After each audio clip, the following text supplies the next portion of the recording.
Salam selamat pagi Bapak Ibu jemaat yang dikasihi oleh Tuhan. Shalom, selamat pagi Ibu Bapak, saudara-saudara yang diberkati Tuhan. Kita berdoa. Shalom, selamat pagi jemaat yang dikasihi oleh Tuhan Yesus Kristus.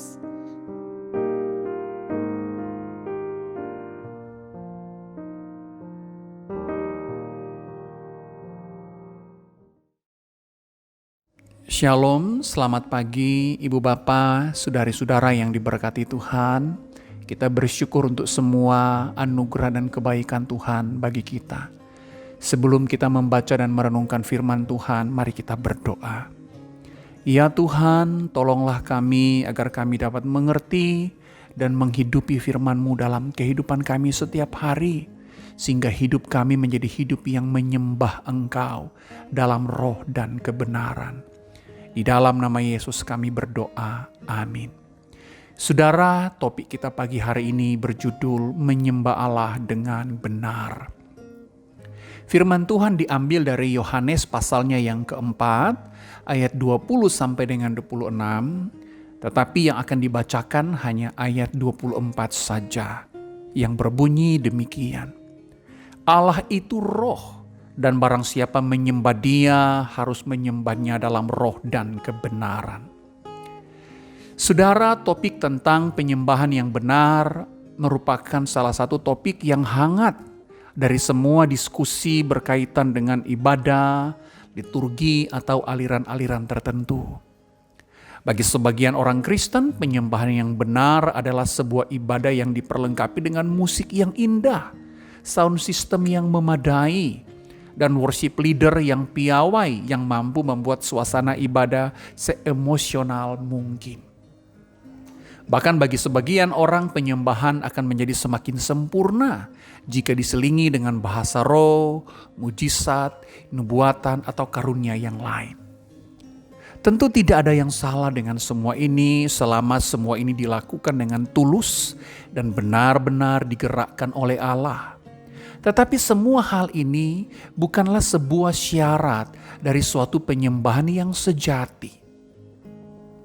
Yang menarik dari pembicaraan antara Tuhan Yesus dan perempuan Samaria adalah ketika perempuan Samaria mencoba menekankan pentingnya tempat beribadah dan hal-hal yang terkait dengan ibadah.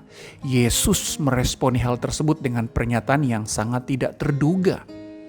Dalam ayat 21, Yesus mengatakan, "Percayalah kepadaku, hai perempuan, saatnya akan tiba bahwa kamu akan menyembah Bapa bukan di gunung ini, bukan juga di Yerusalem." Yesus tidak berdebat dengan perempuan Samaria mengenai tempat mana yang paling tepat untuk beribadah. Apakah tempat yang biasa dijadikan tempat ibadah oleh orang Samaria atau oleh orang Yahudi? Yesus juga tidak menjelaskan apakah ibadah orang Samaria atau orang Yahudi yang paling berkenan kepada Allah. Bagi Yesus, tempat atau bentuk bukanlah hal yang paling penting. Lucunya, berapa banyak hari ini orang Kristen berdebat dengan sangat pelik, dengan sangat keras, saling mencaci, bahkan sampai gereja terpecah belah hanya karena hal-hal pinggiran yang tidak penting. Bentuk gedung gereja yang tidak sesuai selera, hanya karena letak mimbar, hanya karena jenis musik, hanya karena liturgi, atau hanya karena jenis lagu. Bahkan ada beberapa orang yang mengkultuskan jenis-jenis lagu tertentu. Misalnya, bagi mereka lagu-lagu him adalah lagu-lagu yang seolah-olah turun dari sorga. Sementara lagu-lagu kontemporer adalah lagu-lagu yang berasal dari setan. Tetapi apa yang dimaksud dengan penyembahan yang benar? Nah, hal ini dengan jelas dikatakan oleh Yesus dalam Yohanes 4 ayat 23 sampai dengan 24 dalam teks yang kita baca. Menurut Yesus, penyembahan yang benar atau penyembah yang benar adalah mereka yang menyembah dalam roh dan kebenaran. Menyembah dalam roh artinya mereka yang melakukan penyembahan adalah pribadi-pribadi yang telah dilahirbarukan oleh Roh Kudus dan dipimpin oleh Roh Kudus untuk berjumpa dengan Allah secara pribadi atau komunal. Sedangkan menyembah dalam kebenaran merujuk kepada kehidupan orang percaya yang dikuasai oleh Roh Kudus serta menghasilkan suatu kehidupan yang benar dan berkenan kepada Allah. Jadi singkatnya, menyembah dalam roh dan kebenaran berarti merujuk kepada suatu penyembahan yang dilakukan oleh orang percaya yang telah dilahirbarukan oleh Roh Kudus, sehingga roh kita dipimpin oleh Roh Kudus untuk berjumpa dengan Allah. Dalam perjumpaan dengan Allah inilah lahir perbuatan-perbuatan yang benar, karena Allah adalah sumber kebenaran. Inilah penyembahan yang sejati.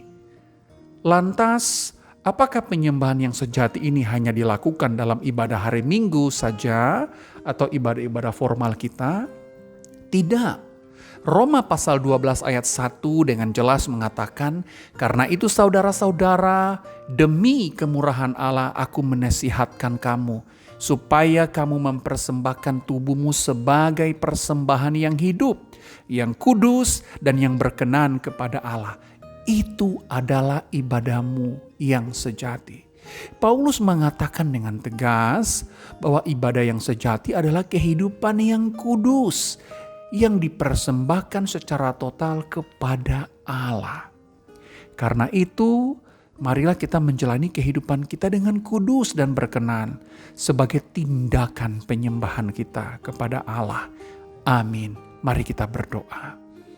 Ya Tuhan, jadikanlah kehidupan kami sebagai kehidupan yang kudus dan berkenan, sehingga kehidupan kami menjadi kehidupan yang penuh dengan penyembahan kepada Engkau.